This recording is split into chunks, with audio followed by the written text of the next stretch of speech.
राजस्थान की धरती पर जहां रेत के ऊंचे ऊंचे टीले आसमान को छूते हैं, जहां दिन में सूरज आग की तरह जलता है और रात में चांद की रोशनी में रेत चांदी की तरह चमकती है, वहीं कहीं एक छोटा सा गांव था। गांव का नाम था धानवा। धानवा में बस 50 के आसपास घर थे। छोटे छोटे कच्चे मकान, मिट्टी की दीवारें, खपरैल की छतें। गांव के लोग ज्यादा पढ़े लिखे नहीं थे।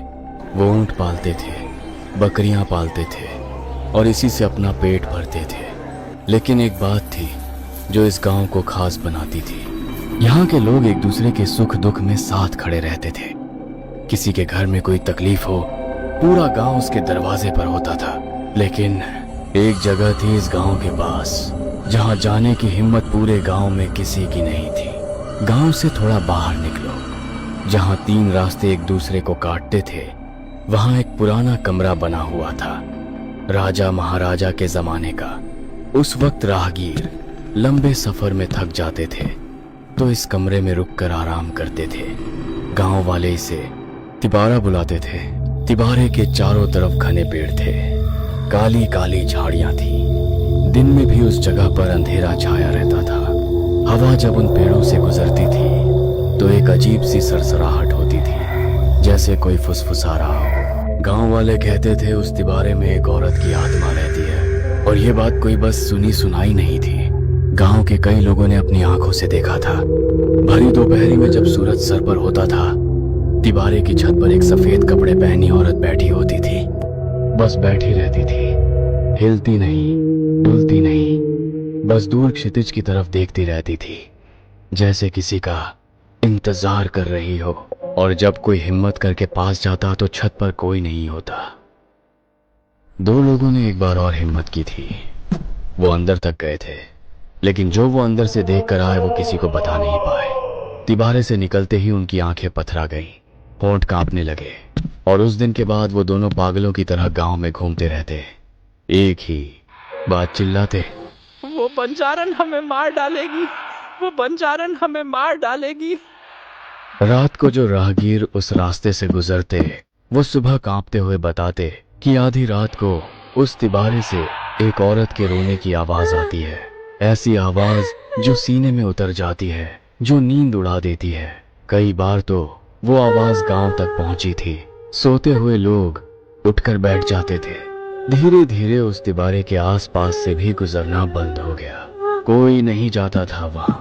कोई नहीं जानता था कि उस तिबारे में ऐसा क्या है। उसी साल गर्मियों की छुट्टियों में गांव में एक लड़का आया, मोहन, 25 साल का। शहर में पढ़ता था, पढ़ा लिखा था, दुनिया देखी थी उसने। वो उन चीजों पर आसानी से यकीन नहीं करता था जो दिखती नहीं। मोहन को तिबारे की कहानी पता थी बचपन से। लेकिन इस बार जब वो गांव आया और जब गांव वालों के मुंह से वही पुरानी बातें सुनी, तो उसके मन में कुछ और ही जागा, जिज्ञासा। वो जानना चाहता था सच क्या है, लेकिन डर भी था। ये गांव के लोग भी ना कहानियां बनाना, कोई इनसे सीखे। अंदर से कुछ था जो कह रहा था मत जा। मोहन ने खुद से कहा कल जाऊंगा, परसों जाऊंगा। दिन बीतते गए और फिर एक रात मोहन अपने घर की खाट पर लेटा था। आंखें बंद थी, नींद नहीं थी। रात के 1 बज चुके थे। गांव में पूरी तरह सन्नाटा था, बस हवा चल रही थी। बाहर चांद निकला हुआ था। तभी दूर से एक आवाज आई, रोने की आवाज, औरत के रोने की। लेकिन ये कोई साधारण रोना नहीं था। इसमें दर्द था, इसमें तड़प थी। ऐसा लग रहा था जैसे कोई अपना सब कुछ खोकर रो रहा हो, जैसे कोई मदद के लिए पुकार रहा हो। मोहन उठकर बैठ गया। आवाज उसी तिबारे की दिशा से आ रही थी। मोहन के हाथ कांपे, लेकिन उसने उठकर अपनी लालटेन उठाई और दरवाजा खोलकर बाहर निकल गया। रात में चांद की रोशनी में गांव अजीब लग रहा था। हर घर बंद था, हर दरवाजा बंद था। सड़क पर सिर्फ मोहन था और वो आवाज जो उसे खींच रही थी। मोहन चलता रहा।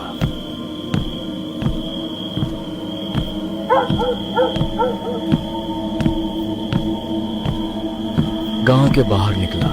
रेत पर उसके कदमों की आवाज आ रही थी। दूर तिबारे के पास के पेड़ों की परछाई चांदनी में लंबी लंबी दिख रही थी। जैसे जैसे वो पास आता गया, रोने की आवाज तेज होती गई और फिर मोहन रुक गया।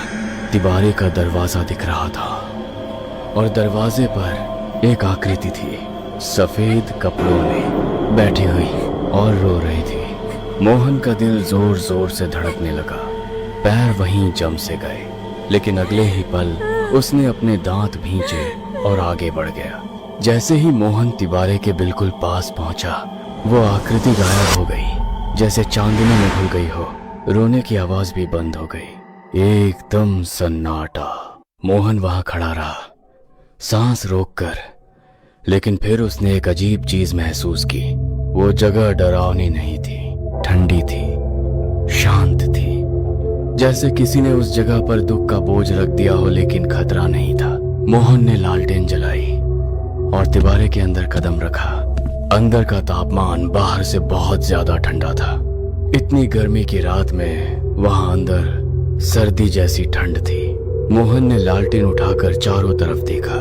दीवारें टूटी हुई थी, छत पर जगह जगह दरारें थी, फर्श पर सालों की धूल जमी थी और एक कोने में कपड़े, एक औरत के कपड़े। मोहन उनके पास गया, घुटनों के बल बैठकर देखा। कपड़े कई जगह से फटे हुए थे, इतने पुराने हो चुके थे कि छूने से टूट जाते। और वहीं पास में टूटी हुई चूड़ियों के टुकड़े बिखरे हुए। मोहन की नजर उन टुकड़ों पर टिकी रही। उसका दिल जानता था ये किसी के साथ कुछ बुरा हुआ था, यहाँ बहुत बुरा। मोहन उठा और वापस अपने घर चल दिया। घर आकर मोहन अपनी खाट पर लेट गया, लेकिन नींद कहाँ थी। आंखें बंद थीं और दिमाग चल रहा था। वो कपड़े किसके थे? इस तिबारे में कैसे आए? वो चूड़ियां क्यों टूटी हुई थी? गांव में कोई औरत ऐसे कपड़े नहीं पहनती थी। ये किसी बाहरी औरत के कपड़े थे। इन्हीं सवालों के साथ मोहन की आंख लग गई और फिर सपना आया। सपने में मोहन उसी तिबारे के पास था। रात थी और वहां दो लोग थे, एक आदमी और एक औरत। औरत ने वही कपड़े पहने थे जो मोहन ने तिबारे में देखे थे, और उस आदमी को 3 लोग पकड़कर मार रहे थे। आदमी लड़ रहा था, जान की बाजी लगाकर लड़ रहा था, लेकिन 3 के सामने एक कब तक। औरत जोर जोर से रो रही थी, चीख रही थी, अपने पति को छुड़वाने की कोशिश कर रही थी। और फिर मोहन की आंख खुल गई। पूरा शरीर पसीने से भीगा हुआ था। वो हाँफ रहा था। कमरे में सुबह की रोशनी आ रही थी, चिड़ियां बोल रही थी, सब कुछ सामान्य था, लेकिन मोहन के दिमाग में वो सपना घूम रहा था। मोहन उठा, मुंह धोया और सीधे गांव की चौपाल पर पहुंच गया। वहां बुजुर्ग बैठे थे, हुक्का चल रहा था, धूप में बातें हो रही थी। मोहन ने आराम से बातों बातों में तिबारे का जिक्र छेड़ा। चौपाल पर बैठे सब बुजुर्ग एक पल के लिए चुप हो गए। फिर गांव के सबसे बड़े बुजुर्ग बाबा रामलाल ने हुक्के की नली नीचे रखी, गहरी सांस ली और बोले, बेटा, आज से लगभग 20 साल पहले की बात है। 20 साल पहले गांव के पास एक बंजारा कबीला रुका था। बंजारे वो लोग होते हैं जो एक जगह नहीं रहते, घूमते रहते हैं। एक शहर से दूसरे शहर, एक गांव से दूसरे गांव। उस कबीले में एक नया जोड़ा भी था। नई नई शादी हुई थी उनकी। कुछ दिन रुकने के बाद एक रात कबीले के सरदार को बहुत तेज बुखार आ गया। हालत खराब हो गई। जल्दबाजी में पूरा कबीला उसे लेकर रात को ही इलाज के लिए चल पड़ा। नया जोड़ा पीछे रह गया। अगले दिन सामान लेकर आने को कहा गया था। उस रात वो दोनों तिबारे में रुके। आधी रात को उस तिबारे से आवाजें आईं, औरत के रोने की, कुछ मर्दों की। हम सब ने सुना, लेकिन किसी की हिम्मत नहीं हुई रात को वहां जाने की। और वो दोनों बाबा, आखिर उनके साथ क्या हुआ था? सुबह वहां सिर्फ एक औरत के फटे कपड़े मिले और कुछ खून के धब्बे। मोहन के हाथ मुट्ठी बन गए। बाबा की आंखें नीचे हो गईं। चौपाल पर सन्नाटा छा गया। मोहन घर वापस आया। मन में गुस्सा था, दुख था। एक औरत मदद के लिए चीख रही थी और पूरा गांव डर के मारे घरों में दुबका रहा। लेकिन वो अब कुछ करना चाहता था। उस रात फिर से 1 बजे मोहन उठा। इस बार डर नहीं था, सिर्फ एक मकसद था। लालटेन उठाई और तिबारे की तरफ चल पड़ा। चांद पूरा निकला हुआ था। रेत चांदी की तरह चमक रही थी। दूर तक सब कुछ साफ दिख रहा था। मोहन तिबारे पर पहुंचा, अंदर गया, लालटेन उठाकर हर कोना देखने लगा कोई और सुराग मिले तो। तभी बाहर से आवाज आई, पायल की। मोहन तुरंत बाहर निकला और वो जम गया। उसके सामने एक युवती खड़ी थी, 25-26 साल की। माथे पर सिंदूर, हाथों में चूड़ियां, लेकिन चेहरे पर चोट के निशान, आंखों में आंसू और एक ऐसी नजर जिसमें 20 साल का दर्द भरा था। उसने वही कपड़े पहने थे जो मोहन को तिबारे में मिले थे। मोहन ने एक पल में समझ लिया ये वही है, वो बंजारन। मोहन के पैर नहीं कांपे। उसने हाथ जोड़े, सिर झुकाया। उसकी आवाज कांप रही थी। मैं पूरे गांव की तरफ से आपसे माफी मांगता हूँ। उस रात अगर किसी ने हिम्मत की होती तो शायद आपके साथ ऐसा नहीं होता। हम सबसे गलती हुई। युवती की आंखों से आंसू बहे। उसकी आवाज धीमी थी, कराहती हुई, जैसे बहुत दूर से आ रही हो। जो होना था वो हो गया, लेकिन मैं यहाँ फंसी हूँ। मुझे मुक्ति चाहिए। जो बोलोगी करूँगा, लेकिन पहले मुझे बताइए उस रात क्या हुआ था। युवती की आत्मा ने एक लंबी सांस ली और बताने लगी। हमारी नई नई शादी हुई थी। कबीले के साथ दूसरी जगह जा रहे थे। यहाँ रुके थे। एक रात सरदार बीमार पड़ गए। वो मेरे पति के बड़े भाई थे और पूरा कबीला उन्हें लेकर चला गया। हम दोनों सामान के साथ यहीं रुक गए। रात को हम यहीं तिबारे में सोए थे। तभी इसी गांव के 3 लोग आए। नशे में थे।